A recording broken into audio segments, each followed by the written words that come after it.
2월 21일 화요일 당신의 클래스를 높여드리는 아침. 상암동 클래스. 안녕하세요. 이가혁입니다. 안녕하세요. 김하은입니다. 통계청이 삶의 만족도 통계를 발표했습니다. 2019년부터 3년간 내 삶에 얼마나 만족하고 있는지 이걸 10점 만점으로 매겼을 때 한국인은 평균 5.9점으로 OECD 너무 낮죠. 낮은 편이에요. 네, 38개 나라 가운데 36위였다고 합니다.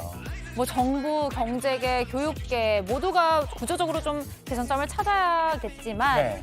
우리 같은 개개인은 이런 통계를 보면서 왜 이렇게 불행하지? 이렇게 우울해지거나 네. 난 행복해야 돼 라는 일종의 강박을 가지는 경우도 있다고 합니다. 맞습니다. 이럴 때는 일상에서 작은 행복을 주는 일을 찾는 게 우울감을 떨치는 데 좋다고 전문가들이 조언을 하는데요. 그러면 일단 출근길에 함께 상클하고 계신 우리 여러분들께 저희가 좀 행복을 드려야 될 것 같고 또 오늘은 꼭 칼퇴하시길 기원하겠습니다. 저희도 좋은 소식, 생활에 도움되는 소식 많이 전해드리겠습니다. 네, 본방사수 인증사진 올려주신 분 추첨해서 매일매일 영화 관람권 전해드리고 있습니다. 네. 어제자 당첨자 자막으로 나가고 있습니다. 네, 오늘도 상클 1시간 생방송 보시다가 어떤 장면에서든 TV 화면 찍어서 여러분의 페이스북 또는 인스타그램에 올려주시면 됩니다. 올려주실 때 해시태그 샵 JTBC 샵 상암동 클래스 달아주셔야 저희가 찾아볼 수 있습니다. 자, 그럼 날씨 챙기고 본격적으로 상클 시작합니다. 김민지 기상캐스터. 와, 오늘 추워서 저 너무 추워서 막 떨떨 떨면서 출근했는데 어제보다도 더 추운 거죠? 네, 봄의 문턱에서 영하권 추위가 기승을 부리고 있습니다. 오늘 전국의 아침 기온이 영하 5도 이하로 떨어지고 강원 내륙과 산지는 영하 10도까지 곤두박질 쳐 춥겠습니다. 칼바람의 체감온도는 더 낮습니다. 오늘 아침 전국의 체감온도가 영하 10도 안팎으로 떨어졌는데요. 한동안 온화했던 날씨로 넣어뒀던 두툼한 외투를 다시 꺼내야 할 정도입니다. 오늘 서울의 아침도 영하 6도로 어제보다 더 춥겠고요. 체감온도는 영하 10도 예상됩니다. 내일 아침까지는 추위가 이어지다가 낮부터 평년 기온을 회복하겠습니다. 바람이 세게 부는 탓에 대기도 많이 건조해졌습니다. 건조주의보가 발효 중인 서울을 비롯한 수도권과 강원 영동은 대기가 바짝 말라 있고요. 그 밖에 중부 내륙과 영남 지역도 대기가 건조하겠습니다. 오늘도 고기압의 영향을 받아서 전국이 맑고 대기질도 청정하겠습니다. 다만 영남 동해안은 오후에 약한 비나 눈이 내리겠고요. 강풍주의보가 내려진 제주와 전남 해안은 바람이 강하게 불겠습니다. 현재 서울, 전주 영하 5도, 창원 영하 4도로 제주를 제외한 전국이 영하권에 머물고 있습니다. 낮 기온은 서울, 청주 4도, 광주 6도가 예상됩니다. 주 중반까지 강추위가 몰아친 후 목요일부터 다시 기온이 평년 수준을 회복할 전망입니다. 날씨였습니다. 네, 들으신 것처럼 따뜻하게 입고 나가셔야겠습니다. 생방송 상암동 클래스 네이버와 유튜브 JTBC 뉴스 계정에서도 실시간으로 보실 수 있습니다. 자, 그럼 화요일 도로 상황 어떨지 알아보겠습니다. 한국도로공사 나와주세요. 네, 어제보다 더 춥다고 느껴지는 오늘 출근길입니다. 추위에 히터를 강하게 켜면 졸음운전할 수 있으니까요. 중간중간 환기 잘 시켜주시기 바랍니다. 이 시각 출근길은 강 따라 이동하는 길들이 어려운데요. 강변북로 구리 쪽으로는 행주대교에서 한강대교까지 쭉 밀리고 있고요. 올림픽대로는 이보다는 지나기 수월한데요. 그래도 하남 쪽으로 가신다면 행주대교에서 성수대교까지 가는데 1시간 5분 정도 걸립니다. 반대 김포 쪽으로는 동호대교에서 반포를 지나 한강대교까지 쭉 밀린다고 보시면 되겠고요. 경부선 이용해 서울 쪽으로 들어오신다면 달래내 고개부터 반포까지 꽉 막혀 있습니다. 반대 부산 쪽으로는 잠원 일대 4km 구간 정체입니다. 여의도 주반길 중에서는 경의선 서울 쪽으로 부천에서 신월까지 밀리고 있고요. 분당 수서로 청담대교 쪽으로 가신다면 복정부터 수서 나들목 지나기가 많이 힘겹습니다. 안전대 착용도 잘해주시고요. 지금까지 고속도로 교통방송이었습니다. 오늘 준비한 소식입니다. 바이든 미국 대통령이 우크라이나를 전격 방문해 대규모 군사 지원을 약속했습니다. 튀르키예에서 규모 6.4의 여진이 발생해 또 건물이 무너지고 인명피해가 발생했습니다. 유엔 안보리가 북한 미사일에 대응하는 올해 첫 공개 회의를 열었지만 성과 없이 끝났습니다. 개그맨 이경실 씨가 라디오 방송에서 배우 이재훈 씨에게 성희롱 발언했다는 논란이 커지고 있습니다. 머니클래스, 예적금 금리가 다시 떨어지고 있는데 저축 말고 옮겨야 할까요? 전문가 조언 들어보고요. 상클라이프, 걷는 자세, 앉는 자세만 바로 해도 만성 피로가 풀린다. 전문의가 직접 자세 보여드립니다. 조 바이든 미국 대통령이 극비리에 우크라이나를 전격 방문했습니다. 러시아의 우크라이나 침공 1년을 앞두고 전쟁 이후 처음으로 우크라이나를 찾은 겁니다. 바이든 대통령은 젤렌스키 대통령과 회담을 갖고 5억 달러 규모의 군사 원조 계획을 밝혔습니다. 현지에서 홍지용 기자가 보도합니다. 조 바이든 미국 대통령은 우크라이나 대통령 관저인 마린스키 궁전에서 젤렌스키 대통령 부부를 만났습니다. 우크라이나 국기를 연상시키는 파란색과 노란색이 사선으로 섞인 넥타이를 한 바이든 대통령은 5억 달러, 우리 돈 약 6,500억 원에 가까운 규모의 군사 원조 계획을 발표했습니다. 포탄과 대장갑 시스템, 항공감시 레이더와 같은 무기를 더 제공하겠다는 계획입니다. 그러면서 이번 주 안에 러시아에 대한 추가 제재를 발표하겠다고도 말했습니다. You know, 1 year later, Kyiv stands, and Ukraine stands, democracy stands, the Americans stand with you, and the world stands with you. 오는 24일이면 러시아가 우크라이나를 침공한 지 꼭 1년. 전쟁이 일어난 뒤 첫 방문인데 미국 대통령이 자국의 군대가 없는 전쟁 지역에 간 것은 이례적인 일입니다. 이후 두 정상은 키이우 중심부에 파괴된 러시아군 전차가 전시돼 있는 성 미카엘 대성당까지 함께 걸었습니다. 나오는 길에는 갑자기 공습 경보가 울리기도 했지만 실제 미사일을 이용한 공습은 발생하지 않았습니다.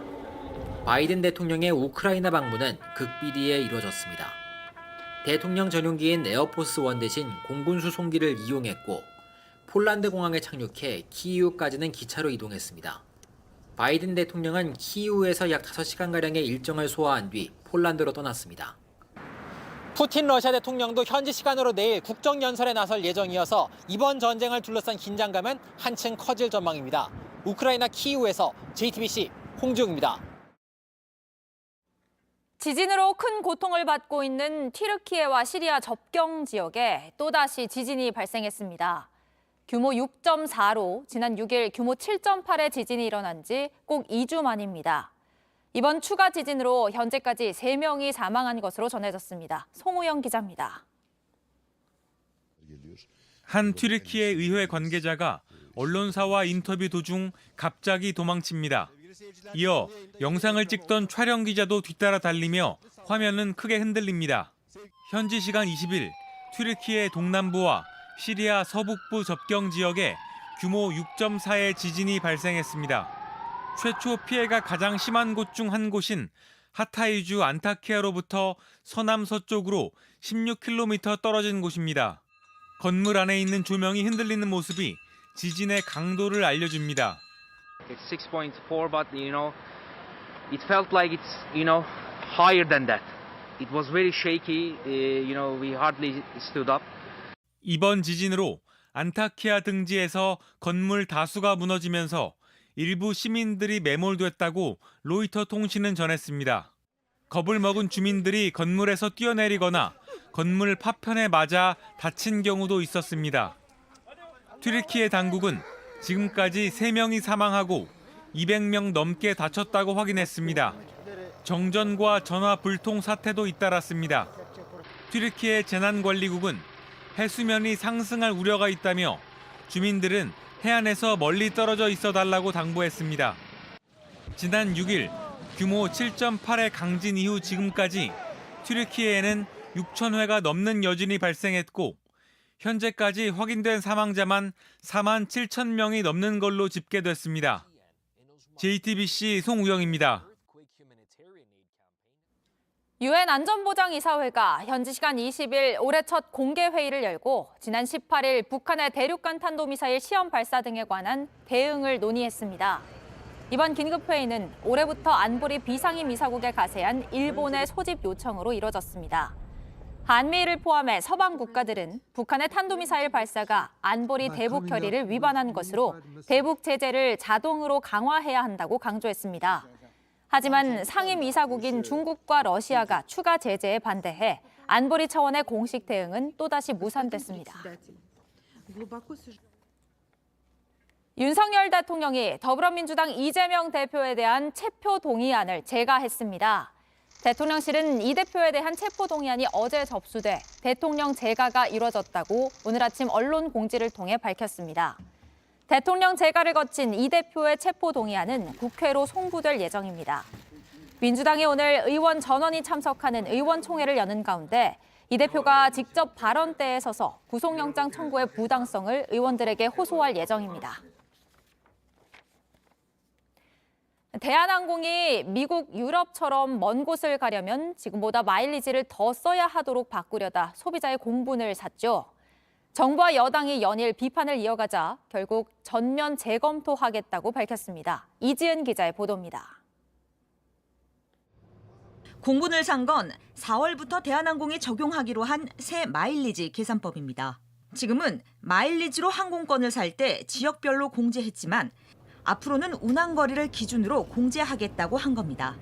이렇게 되면 멀리 갈 때는 지금보다 더 많은 마일리지가 필요합니다. 인천에서 파리는 1만 마일, 워싱턴은 2만 마일이 더 필요한 겁니다.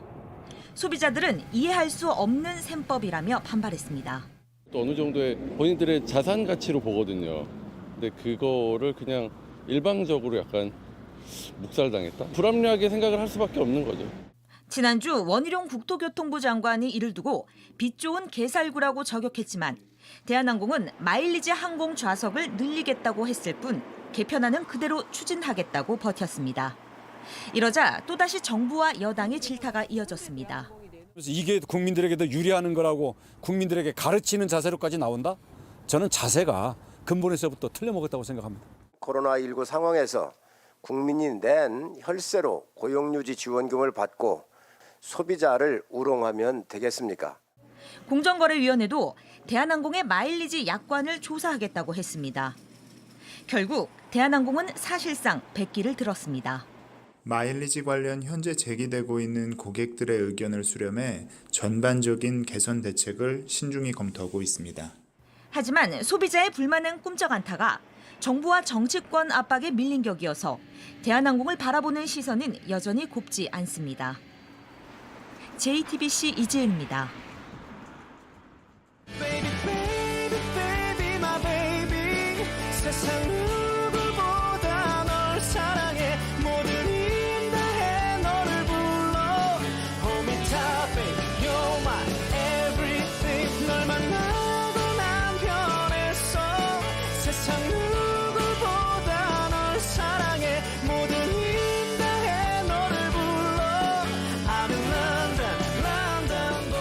네, 두 분 뽑아서 영화 관람권 드리는 생방송 인증샷 이벤트 계속하고 있습니다. 여러분의 인스타그램이나 페이스북에 이 방송 보시는 장면, 방송 끝날 때까지 어느 장면에서든 찍어서요. 샵 JTBC, 샵 상암동 클래스 태그 달아서 올려주시면 됩니다. 그렇습니다. 자, 오늘도 도시락 이슈는 이주찬 기자가 이어가고요. 그리고 월드클래스 이용지 캐스터 나왔습니다. 안녕하세요. 안녕하세요. 반갑습니다. 지금 캡처해 주세요.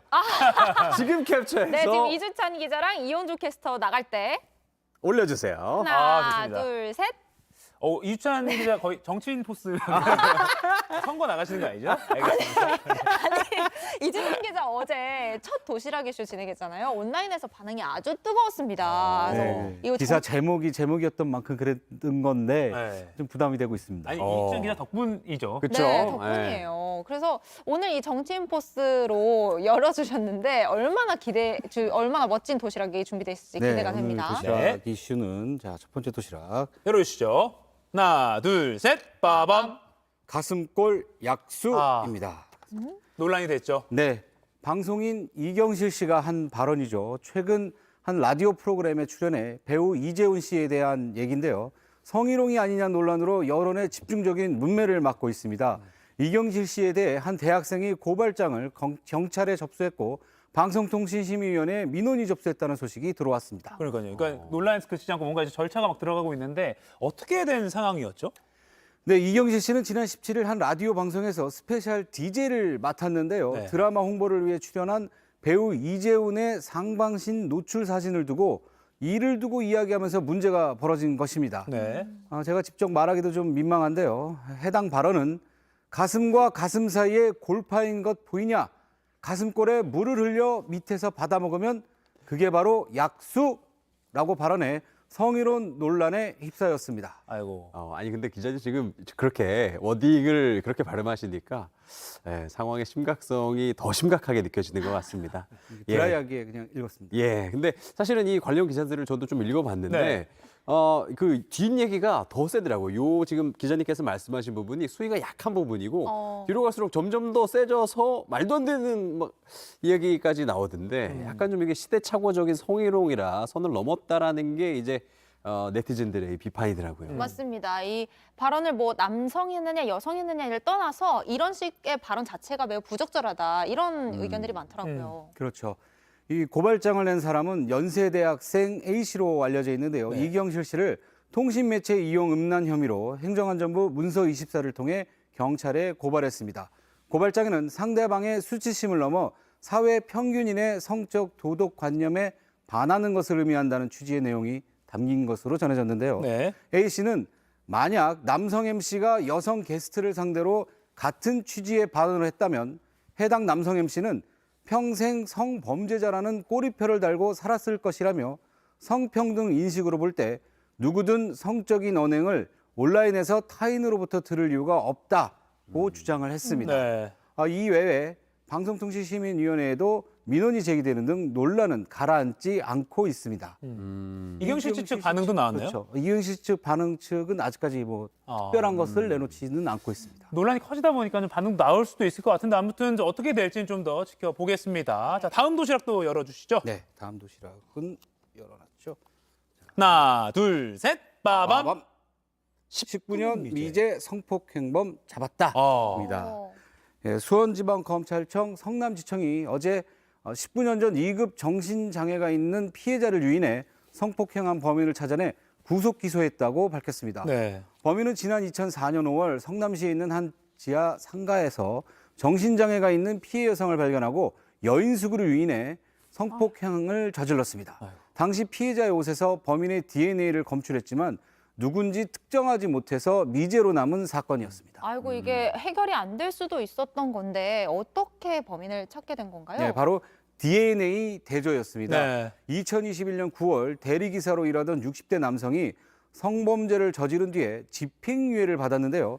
19년 전 미제 사건과 수법이 비슷한 점을 수상하게 여긴 검찰이 이 남성의 DNA를 국가수에 의뢰해 보관 중이던 19년 전 용의자 DNA와 대조해서 잡을 수 있게 된 것입니다. 영원히 묻힐 뻔한 사건이었는데 좀 뒤늦게라도 잡았으니까 다행이고요. 또 더구나 집행유예를 풀려날 상황이었다면 또 다른 범죄를 저지르지 말란 법도 없기 때문에 참 끔찍할 뻔했습니다. 끝까지 좀 이렇게 수사기관의 근성이 좀 필요할 것 같습니다. 다른 영구 미제 사건도 많잖아요. 마지막 도시락도 열어볼까요? 마지막 도시락 한번 또 열어보겠습니다. 자, 마지막 도시락. 하나, 둘, 셋, 빠밤. 유튜브 영상도 복붙입니다. 복붙. 컨트롤 C, 컨트롤 V 그대로 복사해서 붙인다는 뜻이죠. 요즘 유튜브에서 컨텐츠 베끼기 논란이 크게 일고 있는데요. 표절이 얼마나 퍼져 있는지 초보 유튜브들을 상대로 남의 컨텐츠를 베끼라는 강조까지 있다고 합니다. 저도 이 개인 유튜브를 운영하고 있는 입장에서 본다면 사실 창작의 고통이 너무 심각하고 이거를 넘어서 크리에이터들이 창작을 하기 때문에 번아웃까지 가요. 약간 정신병원까지도 이제 갈 수 있는 그 기로에서 정말 이 모든 혼을 다 짜내서 이거를 만들고 있는데 이거를 그대로 가져가가지고 베껴서 돈을 버는 걸 강의를 하고 이게 올바른 사회입니까? 그러니까요. 범죄죠 뭐. 그렇죠. 그렇습니다. 결국 다 이 돈 때문인데요. 저희 취재진이 유튜브 콘텐츠 표절 피해자를 만나 확인을 해봤습니다.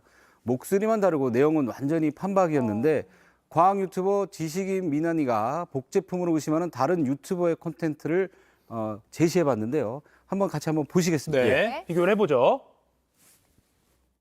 물방울이 입에서 떨어져 나가는 모습을 볼 수 있는데 소량이라 괜찮아 보이지만 사실 조금 위험하긴 했습니다.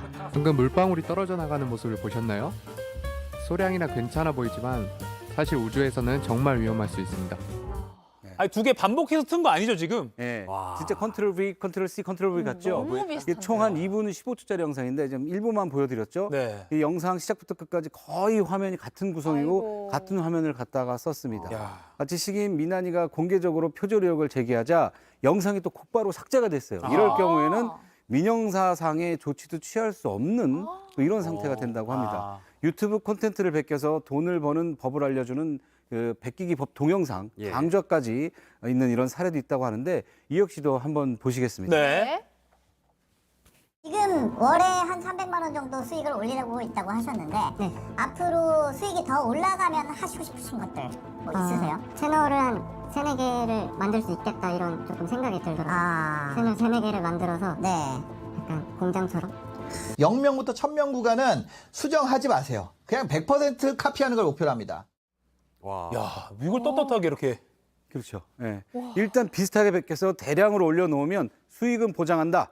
이런 내용이 이제 많은데 특히 인공지능 기술이 발달할수록 이런 컨텐츠를 더 쉽게 베낄 수 있어서 비슷한 피해가 많아질 것이라는 우려가 커지고 있습니다. 와, 방금 화면에 그 강의 제목이 무조건 돈만 보고 유튜브 키우기였거든요. 너무 충격적입니다. 이건 진짜 저작권 차원의 대책이 반드시 필요해 보입니다. 네, 오늘 따끈따끈한 도시락 이슈 잘 들었슈. 그리고 이제 월드 클래스로 넘어가 볼까요? 네. 유튜버라서 또 좀 분노하고 있어요. 분노를 참고 전해주시죠.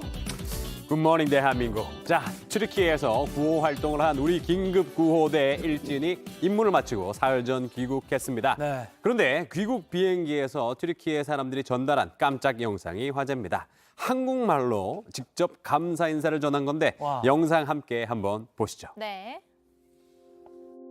우리나라가 도움이 가장 필요할 때 1000km 떨어진 곳에서 대한민국 국제 구조대가 공부선을 내밀었습니다. 뛰어난 구조견 2마리와 함께 대한민국의 구호대원들께서는 목숨을 건 채 밤낮을 가리지 않고 애써주셨습니다.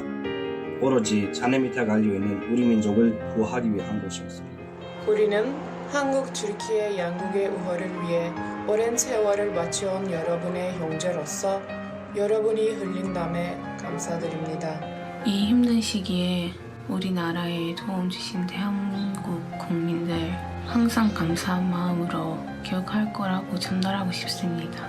와, 한국말을 다들 너무 잘하시는데요. 예, 영상 속 이들은 한국과 교류 활성화를 위해 결성된 한국 튀르키예 연대 플랫폼의 이 튀르키예 회원들입니다. 비행기 안에서 예상치 못한 튀르키예 감사 인사에 우리 구호대원들 깜짝 놀랐습니다.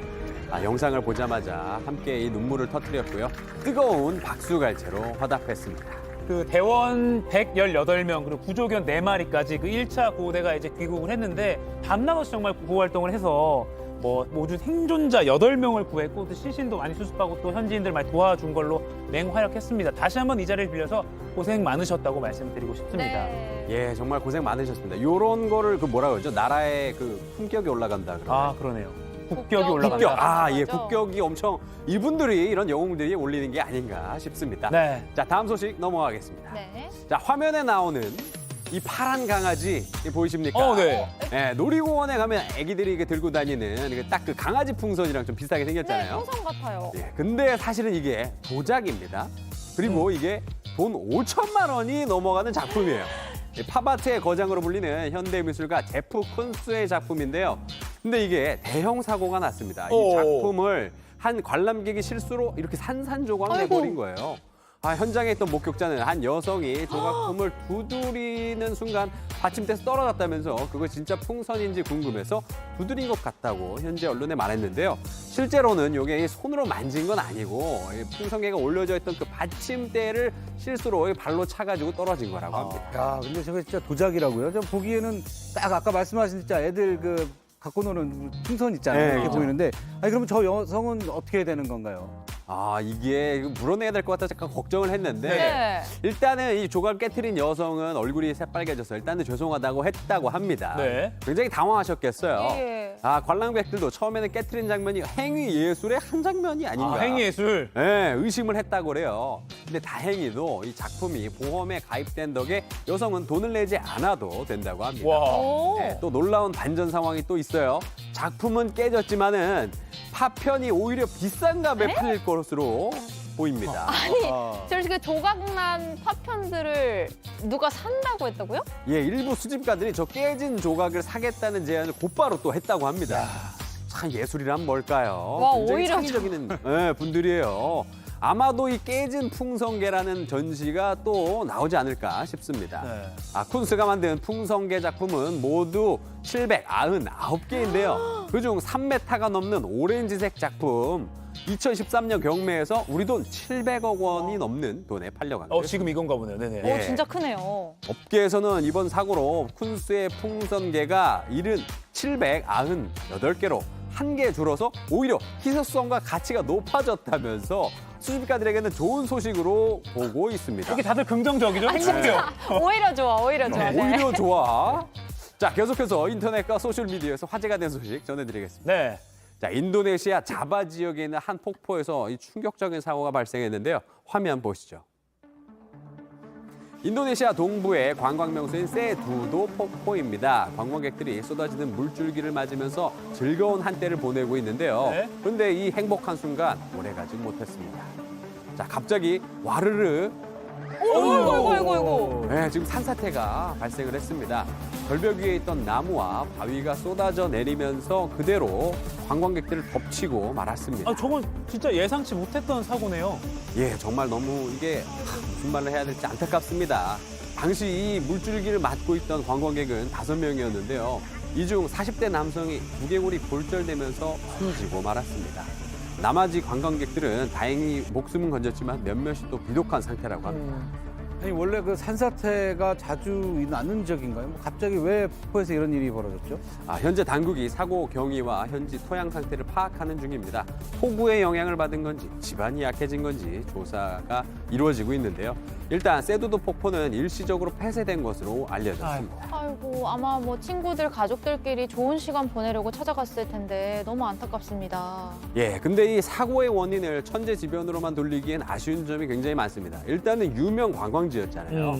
산사태에 대비해서 미리 취약지점 점검하고 보강시설을 갖췄더라면 이런 일을 충분히 막을 수 있지 않았을까 하는 생각을 해봅니다. 그러네요. 자, 다음 소식 넘어가 볼까요? 빠밤.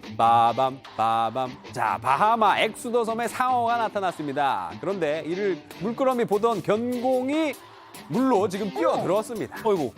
이내 엎치락 뒤치락 몸싸움을 벌이는 견공과 상어.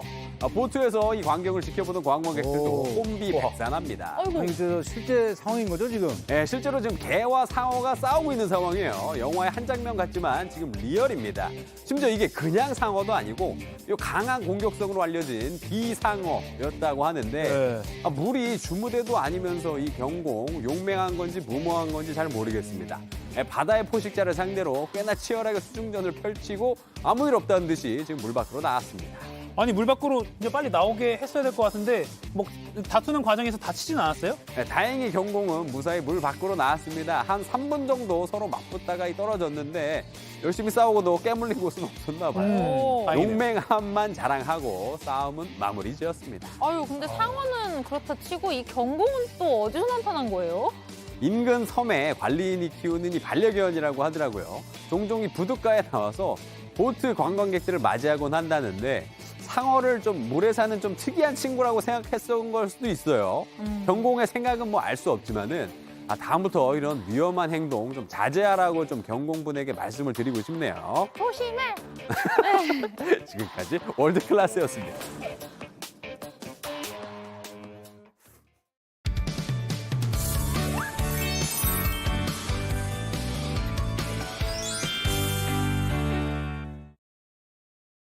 네, 지금 시각 8시 27분에서 막 28분 넘어갔네요. 저 같은 경알못, 경제를 잘 알지 못하는 사람을 위한 당장 내 돈이 되는 지식, 머니클래스. 오늘의 키워드 먼저 보시죠. 예금 금리 떨어져도 돈 잘 모으는 방법은? 자, 지난해 하반기 5%대를 넘었던 시중은행의 정기예금 금리가 대부분 연 3%대 초반으로 떨어졌습니다. 예금 금리의 매력이 떨어지자 지난달 은행의 정기예금 잔액은 그전 달보다 45조 4천억 원이나 줄어든 2,198조 원이었습니다. 자, 그런데 이렇게 금리가 떨어지면 당장 저축을 멈추고 돈을 다른 투자처로 옮기는 게 나을까요? 전문가 이야기 들어보겠습니다.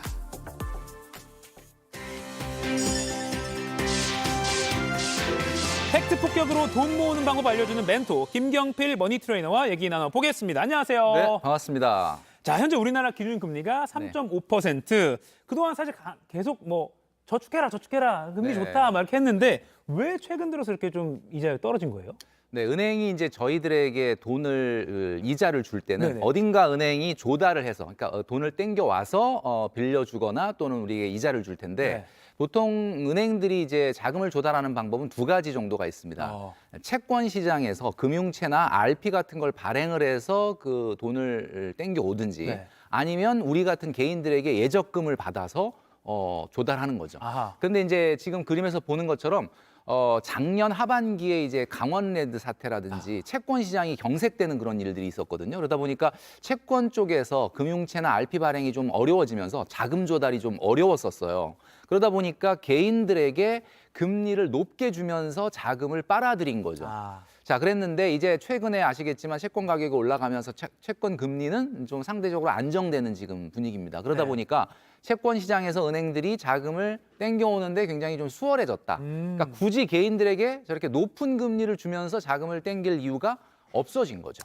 그러다 보니까 우리 같은 개인들이 저축하는 그 이자 자체는 이제 좀 낮아지고 있는 상황인 것 같네요. 그렇습니다. 그리고 작년에 사실 너무 오르긴 했어요, 그죠? 그러니까 사실은 작년이 이 선행적으로 금융기관인 은행이 기준금리 올라가는 것보다 좀 선행적으로 빨리 예금금리를 올린 탓이 좀 있다라고 볼 수가 있을 것 같습니다. 알겠습니다. 근데 이제 예적금 금리가 내려가는 이때 그럼 저축을 좀 멈추고 다른 데 좀 투자를 눈을 좀 돌려볼까요? 어떻게 할까요? 네. 그 우리 앵커님도 이제 그 말씀을 해주셨지만 많은 분들이 야 예금금리 이제 떨어지지 않냐. 네네. 그러니까 저축 좀 이제 그만해도 되는 거 아니냐. 옮겨보자. 뭐 이런 생각을 하시는데 참 이게 보면 정말 저축을 좀 등한시하는 핑계가 생긴 것 같아요. 이게 이런 것들이 사실 저축이 하고 열심히 하고 안 하고의 문제가 아니거든요. 사실 언제부터 우리가 이렇게 수익률과 이자율에 민감했던가. 제가 과거에 한번 나와서 말씀드린 적이 있었지만 쓸데없는 과소비하면은 그게 수익률 마이너스 100%다 이런 얘기를 했는데 그런 것들은 그냥 가감없이 하면서 이렇게 뭐 1% 정도 떨어졌다 그래가지고 아유 저축하지 않는 게 낫지 않겠느냐 뭐 이런 생각을 하는 것은 좀 맞지 않는 이야기다. 언론에서는 또 실질금리를 이야기하면서 요즘 최근 실질금리가 마이너스다 막 이런 얘기 공포스러운 얘기도 하는데 맞아요. 사실은 이제 실질금리라는 개념이 미래 인플레이션을 빼야 되는 거거든요. 그러다 보니까 지금 인플레이션보다는 미래 인플레이션은 확실히 떨어질 거란 말이에요. 그래서 그것은 좀 어불성설이다 이렇게 말씀드릴 수 있을 것 같고 금리 1% 떨어지는 것이 얼마나 차이 나는가 한번 보기 위해서 준비를 했는데 예를 들면 1억을 만들기 저축을 한다. 60개월이면 5년입니다. 아직 정기 적금은 4%대도 좀 있거든요. 그래서 보면은 금리 같은 경우 5.5에서 4.5% 떨어졌다 그러면 한 달에 얼마 정도를 더 내야 되냐면 원래는 149만 원 정도만 저축하면 됐는데 지금 151만 원 정도 그러니까 한 29,200원 정도가 더 들어가요. 한 달에. 그러니까 이게 우리가 쉽게 생각을 해보면 우리가 별다방 가서 돌체 라떼 한 5잔 정도만 한 달에 덜 먹으면 따라갈 수 있는 겁니다. 한 일주일에 한 잔 일주일에 한 잔 정도. 참으면 되겠네요. 그러니까 그 정도만 더 들어가면 똑같은 1억을 타는 거거든요. 그러니까 사실은 생각보다는 이 적금 만기에 관해는 이자보다는 원금이 절대적으로 많은 거기 때문에 이것 때문에 저축을 좀 소홀히 한다? 이거는 말도 안 되는 얘기다. 이게 점잖게 말씀해 주셨지만 커피 한 잔 값 그건 그냥 쓰면서 약간 이렇게 메시지를 주시는 거네요. 알겠습니다. 자, 그러면 이렇게 예금 상품 이제 뭐 그래 마음 다시 굳혀서 저축 꾸준히 하자라고 했을 때 좀 어떤 거를 좀 체크를 하고 가입을 할 수 있을까요? 네, 우리가 보통 포털 사이트 같은 데 이렇게 금리 조회를 많이 하시잖아요. 이렇게 금리 조회를 하다 보면은 이제 높은 순으로 이게 쭉 보여주는 지금 화면에 나오는 것처럼 물론 저기에는 이제 내가 실제로 가입할 수 없는 것들도 있긴 있는데 어쨌든 이렇게 쭉 보면 뭐 최고 금리가 아직 뭐 적금은 4%대 뭐 이렇게 쭉 나오고 있습니다. 근데 중요한 거는 우리가 이제 일반적으로 오래 저축을 하면 금리가 높고 짧게 저축을 하면 금리가 낮거든요. 이것도 잘 모르는 분들도 많아요. 그러니까 보통 1년인보다는 2년, 2년보다는 3년짜리가 금리를 더 주는데 일반적으로 제가 최근에 이제 저도 올해 들어와가지고 저축 좀 더 해보자 그리고 예금하고 적금을 했었거든요. 이제 올해 1월 초에 예금을 하고 또 적금을 했었는데 이거 내용을 보면 우리가 제가 한 거를 지금 보여드리는 겁니다. 실제 제가 한 거예요. 1,500만 원 하고 이제 예금을 했는데 당시에는 5.4% 정도였습니다. 근데 이게 제가 1년 있다가 이 돈을 좀 써야 되겠다라는 생각 때문에 오래 할 생각은 없었어요. 네. 그렇지만 약관을 찾아보면 우리가 이제 저축 상품들 중에는 이렇게 약관을 잘 안 보시는데 보시다 보면 이렇게 회전 기간 주기별로 적용 이율이라는 게 나옵니다. 그러니까 무슨 얘기냐면 오래 하면 할수록 이자를 더 주는데 상품들 중에는 잘 찾아보시면 3년을 굳이 유지하지 않더라도 1년 이상만 유지하면 3년에 준하는 회전 주기별 이자율을 주는 게 있단 말이에요. 요걸 읽어줘야 되네요. 네, 그러니까 예를 들면 36개월 다 유지 안 하고 해지하더라도 1년 이상, 그러니까 13개월 이상만 유지하면 36개월에 적용되는 이자율을 준다 이거죠. 이런 상품들이 꽤 있거든요, 금융기관에는. 그렇기 때문에 굳이 너무 짧은 거 위주로만 하지 마시고 장기 상품도 한번 살펴볼 필요가 있다라는 점이죠. 나 3년 채워야지 이거 그 높은 이자 된대라고 생각할 게 아니라 약간 잘 찾아보면 1년 넘으면 그래 13개월부터는 3년까지랑 똑같은 똑같이 이율이다. 주는 이런 게 있을 상품들이 수 있다. 예, 그렇죠. 약관 솔직히 좀 안 읽어봤거든요. 좀 찾아봐야겠네요. 우리가 이제 이자율에 좀 민감해지고 있는데 사실은 우리가 당장 돈을 빼서 위험 자산인 주식이나 코인 같은 걸로 달려갈 게 아니라고 한다 그러면은 이자율이 그렇게 중요하지 않다라고도 볼 수 있지만 또 하시는 분들 입장에서는 이자율이 되게 중요한 어떤 그 동기부여의 수단일 수밖에 없으니까.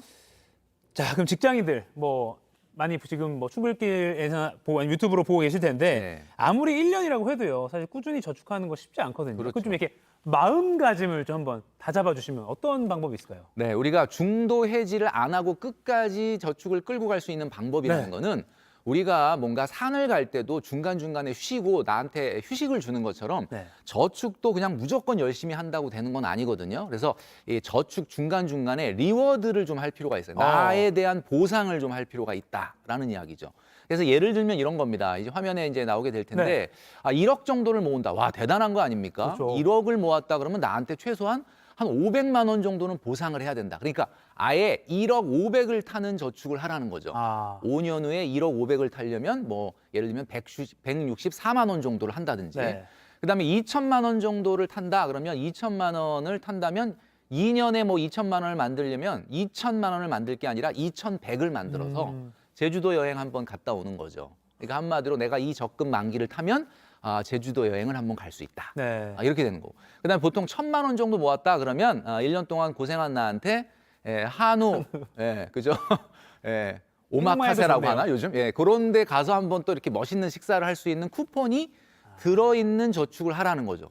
제가 이제 말씀드리는 거는 이 저축을 우리가 탈 때 항상 보면 끝자리가 이렇게 좀 지저분한 금액으로 타는 분들이 있거든요. 80만 원 저축하면 1년 후에 972만 얼마가 나오는데 100만 원 저축하면 1216만 4천 얼마 이렇게 나오거든요.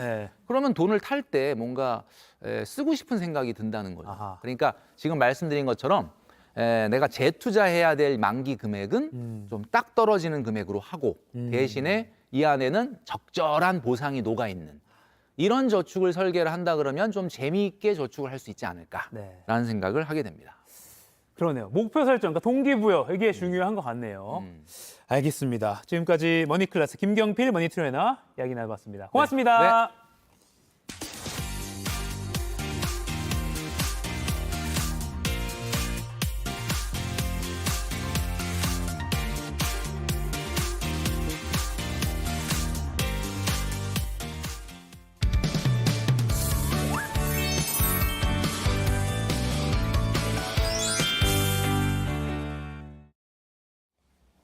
네, 상클 라이프 시간입니다. 화요일은 여러분의 건강을 저희가 책임지는 날이죠.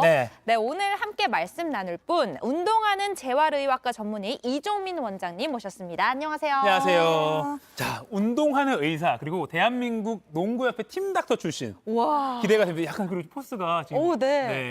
그리고 오늘 이종민 원장님과 어떤 얘기 나눌지 먼저 주제 먼저 좀 보겠습니다. 키워드 보여주세요. 피로는 자세 때문이야. 제 얘기인가요? 앉으나 서나 바른 자세 만들기. 제 얘기예요, 제 얘기. 둘 현대인의 만성 피로, 이 나쁜 자세도 한몫을 하나요?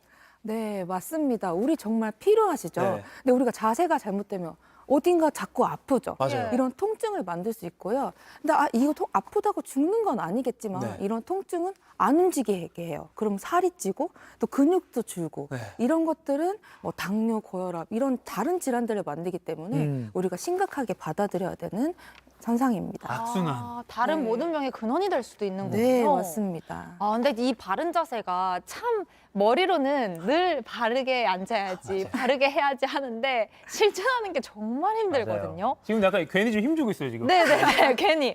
근데 이 습관을 만들고 효과를 좀 보려면 어느 정도 유지를 해야 될까요? 네, 바로 꾸준히 해주시는 게 중요한데요. 내가 이거 한 번 해야지 하고 습관이 되는 건 아니잖아요. 네네. 제가 연구에서 어떤 동작을 주 2회, 저희가 어떤 동작을 주 2회에서 3회 정도를 30분 이상을 했는데 그게 뇌랑 근육이랑 연결돼서 기능을 하려면 6에서 8주 정도가 걸린다고 합니다. 한 달 만에서 2달. 네, 그래서 내가 어디가 아파서 동작을 바르게 해야겠다 하면은 한 번 한다고 되는 게 아니고 적어도 그 동작을 2달에서 3달은 해줘야 되는 거죠. 그래야 내게 되는 거예요. 선생님, 그 주 2회에서 3회 30분씩이잖아요. 네, 연구에서는. 네. 그러면 그 30분을 연달아서 이렇게 연이어서 해야 돼요? 아니면 나눠서 해도 돼요? 그때는 이제 그 동작을 바로 하는 거 30분 이상을 시행을 했었던 건데요. 근데 사실은 그러기가 어렵잖아요. 내가 이거 연습해야지가 아니고 매일매일을 그냥 이걸 채우면 30분이다 생각해 주셔서 사실 생각나실 때마다 해주셔야 습관이 됩니다. 그렇죠. 뭐 이렇게 스톱워치로 시간 재면서 할 수는 없지만 네. 최대한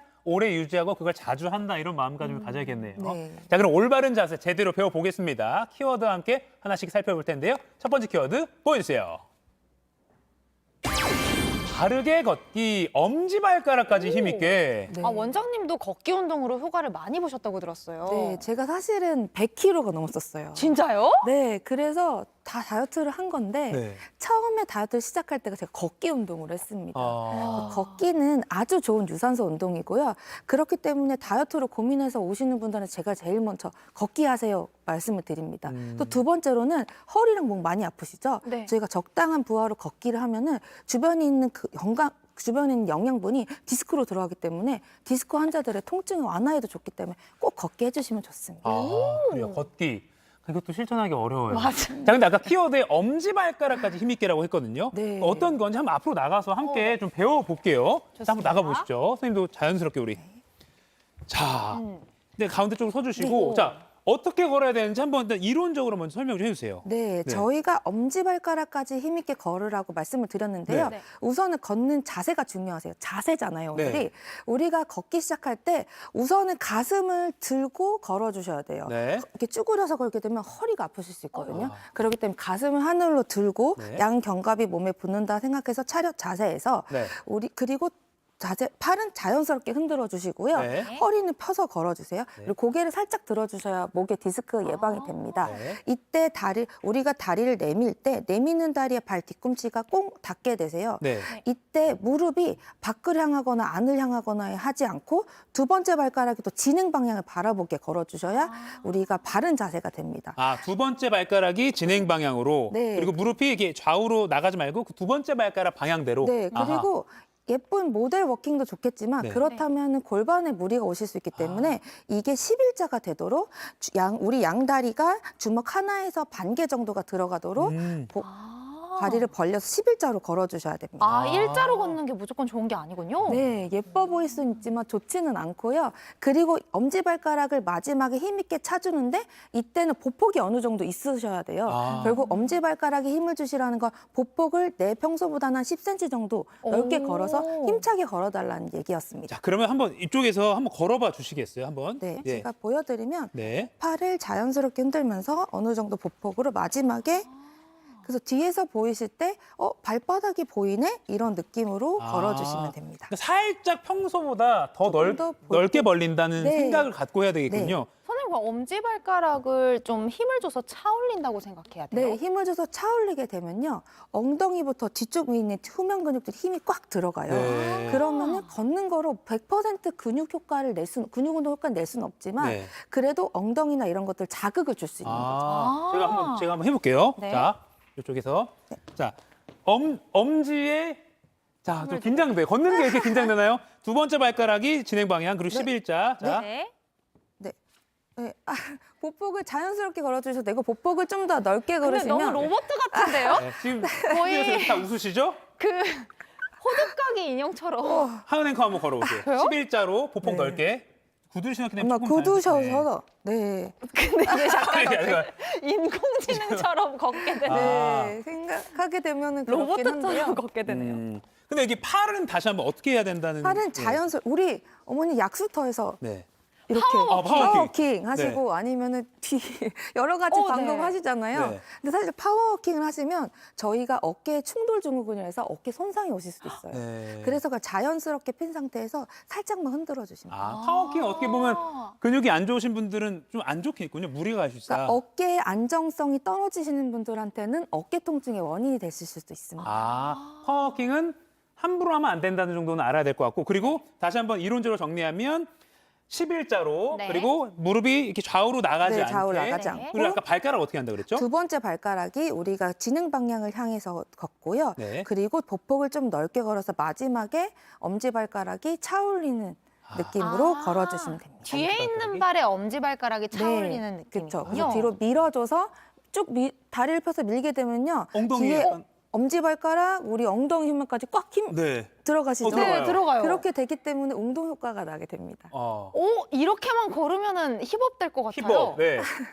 좋습니다. 예, 요거까지 배워봤고, 저희가 네. 사실 걸음마가 뭐 애기들만 하는 게 아니라 이렇게 좀 잘못된 자세로 걸었다면 이거 교정을 하는 게 중요한 것 같아요. 네, 맞습니다. 네, 잘 들어진 자세가 필요하니까요. 네. 자, 발을 떼는 순간 힘있게 걷는 방법 배워봤고요. 다음은 우리 앉는 자세도 좀 네. 중요하다고 하는데 먼저 키워드 먼저 보여주시죠. 네. 자, 의자 위에서 지키는 건강 자세. 앉는 것도 사실은 뭐 그냥 편하게 앉는 게 앉는 목적 아닌가 싶기도 한데 이게 또 우리 몸에 무리가 갈 수 있다고 하는데 어떻게 네. 앉아야 되는지 한번 네. 보여주세요. 네, 우선 앉는 방법을 보여드리면요. 네네. 우리가 서 있거나 누워 있거나 앉아 있는 자세 세 가지 중에 가장 허리에 문제가 되는 자세가 앉아 있는 자세입니다. 특히 네네. 잘못 앉아 있는 자세들, 허리 이렇게 구부리고 우리 뭐 하는 자세들 많으시잖아요. 김하은 앵커랑 저 원고 볼 때 막 정말 예. 거의 컴퓨터도 요즘 많이 하시고 네. 일하실 때 그리고 공부하는 학생들도 맞아요. 네. 계속 숙이고 있으니까 중요할 네. 것 같아요. 그래서 허리 통증 환자의 대부분이 저 어떤 무거운 거 들었어 이거보다 네. 제가 밤새 야근을 해서 오랫동안 앉아 있었는데요. 전 아무것도 안 했어요, 원장님. 이런 분들 정말 많으세요. 하지만 아무것도 안 하신 게 아니고 오랫동안 앉아 있는 자세 자체가 디스크에 문제를 줬던 경우가 많습니다. 그래서 바르게 앉아 있는 자세가 중요한데요. 네네. 설명을 드리면 우리가 사실은 등받이 있는 의자를 꼭 선택해 주시는 게 좋습니다. 네. 등받이 있는 의자에 앉아서 우리가 이렇게 구부리고 앉거나 아니면 뒤로 이렇게 기대고 앉는 경우들이 많아요. 네네. 그러시지 마시고 의자에 앉았을 때 딱 닿는 부분이 궁둥뼈라는 부분이에요. 궁둥뼈. 네, 네네. 골반의 가장 아랫부분이고요. 그 궁둥뼈를 세우고 앉아주셔야 되는데요. 너무 뒤로 눕거나 앉아주시는 게 아닌 중립 자세로 앉아줘서 뼈가 딱 두 개가 바닥에 닿도록 앉아주시면 됩니다. 궁둥뼈가 닿도록. 네, 이때 등받이를 뒤에 붙인 상태에서 그 가슴을 위로 들어 올리시면 허리를 펴세요 하면 허리 어떻게 펴야 되나요? 이렇게 말씀하시는데 예. 가슴을 위로 들어주시는 순간 허리가 펴집니다. 그러네요. 네, 그리고 어깨도 자연스럽게 펴지게 돼서 라운드 숄더나 거북목 같은 것도 같이 교정이 돼요. 그래서 바른 자세로 앉았을 때는 궁둥뼈를 세우고 가슴을 위로 들어줘서 앉게 되면 바른 자세가 됩니다. 선생님 근데 이렇게 가슴을 들려고 하면 허리가 이렇게 안쪽으로 들어간다고 해야 하나요? 활처럼 말리는. 네. 네, 그건 너무 괜찮아요? 활처럼 말려서 기대듯이 하시게 되시면은 뒤쪽에 있는 기립근들이 무리가 가실 수 있어요. 네. 그래서 거기에 대한 중립을 찾으시려면 가슴을 우리 어떻게 허리를 피세요? 그럼 앞으로 이렇게 나가시는 분들 있거든요. 예. 그거보다는 가슴을 누가 하늘로 당긴다라고 위로 올려주시면 위로 쭉 뽑아 올려주실 수 있거든요. 그래서 이렇게 자세를 잡아주시면 좋습니다. 선생님, 제가 한번 그럼 배운 대로 한번 앉아보겠습니다. 네. 제가 평소에는 그냥 이렇게 앉는데 네. 이쪽으로 한번 와주시면요. 네. 네.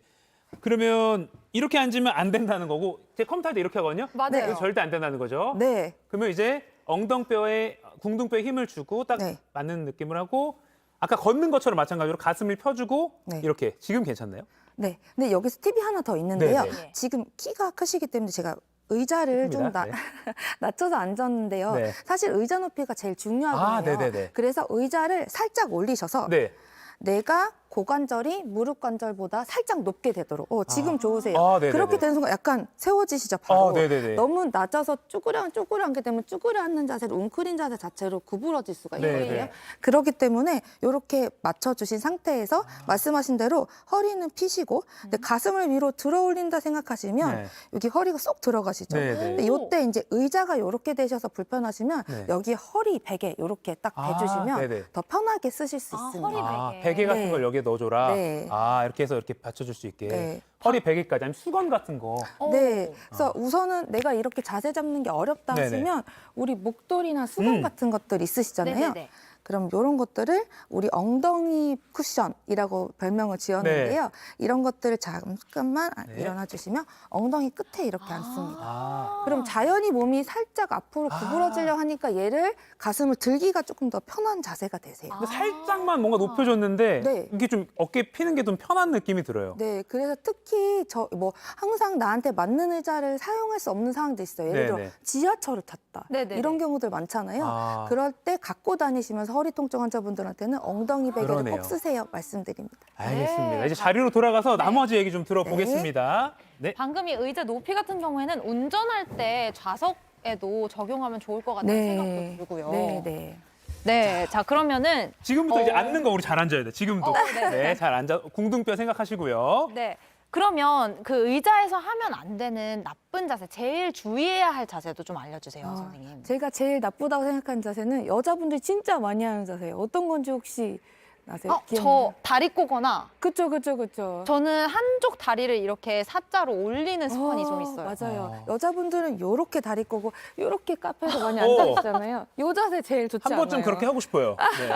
그 남자분들은 거의 요렇게 하셔서 하시거나 제가 많이 한 자세. 이런 것들 좋지 않고요. 네. 다리를 그리고 너무 높은 의자에 앉아서 발목을 세우고 앉거나 하는 것들도 발목이나 무릎 건강에 영향을 줄 수 있기 때문에 다리를 꼬거나 들고 앉거나 아니면 들어 올려서 이렇게 사자로 앉거나 이런 것들은 다 좋지 않습니다. 자, 그러면 우리가 이제 걷는 거, 그리고 앉는 거 배워봤는데 마지막으로요. 아까 오피스 상황에서도 그렇고 학생들도 이게 좀 컴퓨터 하거나 공부하다 보면 목이 문제예요. 저 진짜 너무 아파요, 목이. 목 스트레칭 딱 하나 알려주시고 오늘의 시간 마무리하겠습니다. 네, 목 스트레칭 잘못된 경우들이 많은데요. 네. 우리가 가장 목이 아픈 이유 중 하나가 디스크 환자가 정말 많으세요. 네. 근데 디스크 환자분들은 목을 자꾸 구부리는 자세를 하거나 돌리거나 꺾을 때 디스크가 더 터지는 경우가 목 많으세요. 푼다고 이렇게 하잖아요. 네네. 그렇죠. 그래서 건강한 목이 땐 상관이 없지만 내가 목이 아프다 하시면 딱 이 운동만 해주시는 게 어떤 건가요? 제가 우선은 아무것도 없다 생각하실 때 처음 시작은 이렇게 뒷목을 딱 잡아주세요. 네. 뒷목을 잡은 상태에서 뒤로 천천히 넘겨줍니다. 그래서 하나, 둘, 셋, 3초 버티고 다시 제자리. 오, 시원하다. 네. 그런데 목도리 같은 거 요즘 아직은 좀 춥기 때문에 네. 갖고 다니시잖아요. 목도리나 수건이 있으시면은 요렇게 딱 잡으셔서 목에다 놓고 요렇게 거시면 좀 더 편하게 하나, 둘, 셋 하실 수 있습니다. 근데 요 자세를 평소 연습을 해서 편해지신다면은 팔을 양쪽으로 이렇게 편 상태에서 네. 견갑을 뒤로 붙인다 생각하시고 고개를 천천히 뒤로 넘겨서 하나, 둘, 셋 이렇게 하셔도 좋습니다.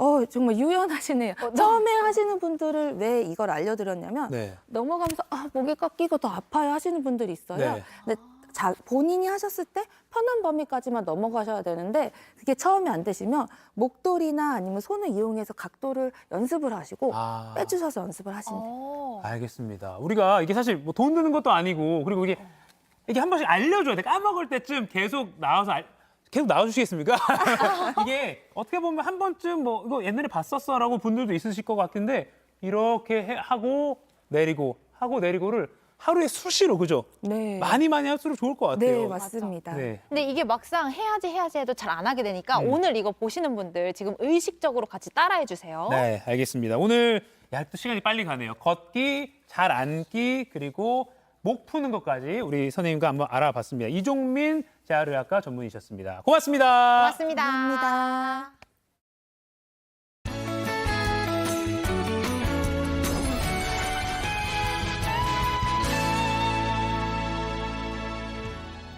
봄의 문턱에서 영하권 추위가 기승을 부리고 있습니다. 오늘 전국의 아침 기온이 영하 5도 이하로 뚝 떨어졌는데요. 칼바람의 체감 온도는 이보다 더 낮겠습니다. 오늘 아침 영하 6도 보였던 서울은 체감 온도가 영하 10도까지 곤두박질 쳤는데요. 서울은 물론이고 전국의 체감 온도가 영하 10도까지 떨어져서 한겨울 추위가 예상됩니다. 한동안 온화했던 날씨로 넣어뒀던 두툼한 외투 다시 꺼내셔야 할 것 같습니다. 바람이 세게 부는 탓에 대기도 많이 건조해졌습니다. 건조주의보가 발효 중인 서울을 비롯한 수도권과 강원 영동은 대기가 바짝 말라 있고요. 그 밖에 중부 내륙과 영남 지역도 대기가 건조하겠습니다. 산불을 비롯한 화재 예방에 주의하시기 바랍니다. 오늘도 고기압의 영향으로 전국이 맑고 공기도 깨끗하겠습니다.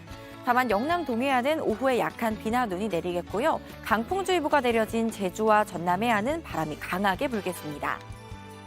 현재 서울 영하 5도, 광주 영하 4도로 제주를 제외한 전국이 영하권에 머물고 있습니다. 한낮에는 서울, 청주 4도, 부산 8도가 예상됩니다. 이번 강추위는 주 중반까지 이어지겠고요. 내일 남부지방과 주 후반 제주와 강원 영동에 눈비 소식이 있겠습니다. 날씨였습니다. 자, 저는 목이 안 좋기 때문에 오늘 배운 스트레칭 중에 요거 이렇게 3초 올렸다가 내리고 요거를 그냥 뭐 횟수 몇 번 계속 수시로 하면 좋을 것 같아요. 뭐 지하철에서든 버스에서든요. 근데 진짜 잠깐 했는데도 목 어깨가 좀 가벼워진 느낌이 들어요. 맞습니다. 특히 요즘처럼 날씨가 추울 때 몸이 좀 움츠러들고 경직되잖아요. 그럴 때 오늘 유튜브로 다시 한번 보시면서 따라해봐도 좋으실 것 같습니다. 네, 오늘 배운 걸음걸이 또 앉는 자세도 잊지 마시고 힘들어도 조금씩 습관 길러나가면 좋을 것 같습니다. 네, 하면서 처음부터 무리하지 마시고 차근차근 조금씩 하는 시간을 늘려가면 어떨까 싶습니다. 저도 자세가 너무 많이 무너져 있는데 한크루 여러분 우리 같이 노력해 봅시다. 네, 그럼 상암동 클래스 오늘은 여기서 마치겠습니다. 저희는 내일 아침 8시에 어김없이 찾아뵙겠습니다. 여러분 오늘도 상크하세요. 자, 스트레칭. 쓰러진 나무처럼 초라해도